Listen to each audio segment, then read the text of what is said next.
There's a chart I saw recently that I can't get out of my head.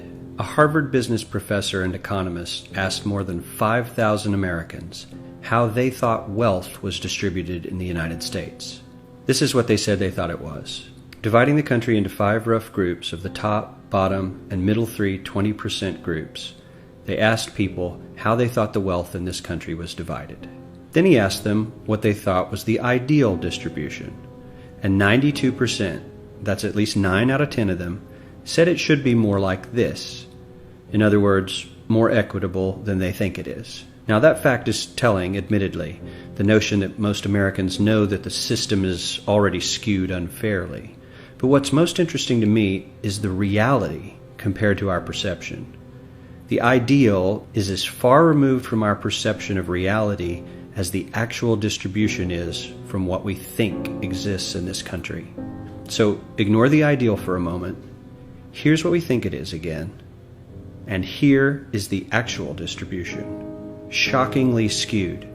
Not only do the bottom 20% and the next 20%, the bottom 40% of Americans barely have any of the wealth. I mean, it's hard to even see them on the chart. But the top 1% has more of the country's wealth than 9 out of 10 Americans believe the entire top 20% should have. Mind-blowing.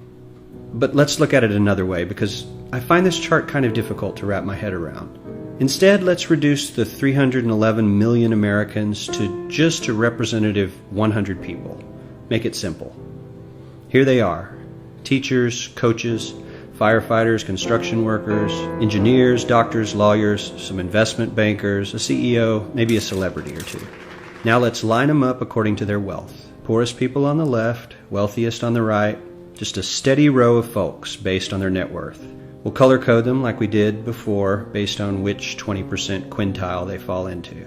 Now let's reduce the total wealth of the United States, which was roughly $54 trillion in 2009, to this symbolic pile of cash. And let's distribute it among our 100 Americans. Well, here's socialism, all the wealth of the country distributed equally. We all know that won't work. We need to encourage people to work and work hard to achieve that good old American dream and keep our country moving forward. So, here's that ideal we asked everyone about. Something like this curve. This isn't too bad. We've got some incentive, as the wealthiest folks are now about 10 to 20 times better off than the poorest Americans. But hey, even the poor folks aren't actually poor, since the poverty line has stayed almost entirely off the chart. We have a super healthy middle class with a smooth transition into wealth. And yes, Republicans and Democrats alike chose this curve. 9 out of 10 people, 92%, said this was a nice, ideal distribution of America's wealth. But let's move on. This is what people think America's wealth distribution actually looks like. Not as equitable, clearly, but for me, even this still looks pretty great. Yes, the poorest 20 to 30% are starting to suffer quite a lot compared to the ideal, and the middle class is certainly struggling more than they were, while the rich and wealthy are making roughly 100 times that of the poorest Americans, and about 10 times that of the still healthy middle class. Sadly, this isn't even close to the reality. Here is the actual distribution of wealth in America. The poorest Americans don't even register. They're down to pocket change. And the middle class is barely distinguishable from the poor. In fact, even the rich between the top 10 and 20 percentile are worse off. Only the top 10% are better off. And how much better off? So much better off that the top 2 to 5% are actually off the chart at this scale.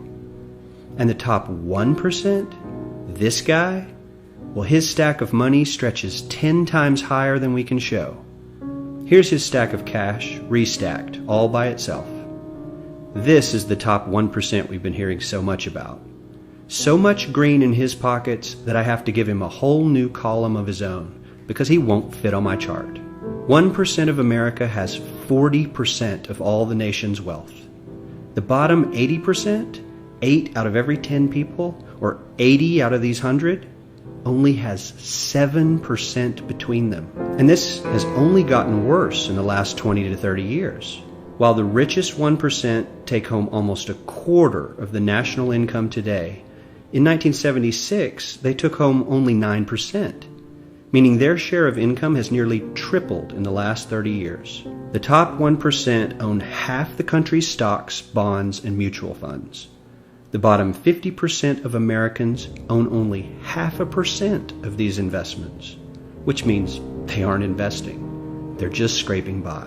I'm sure many of these wealthy people have worked very hard for their money, but do you really believe that the CEO is working 380 times harder than his average employee? Not his lowest paid employee, not the janitor, but the average earner in his company. The average worker needs to work more than a month to earn what the CEO makes in 1 hour. We certainly don't have to go all the way to socialism to find something that is fair for hardworking Americans. We don't even have to achieve what most of us consider might be ideal.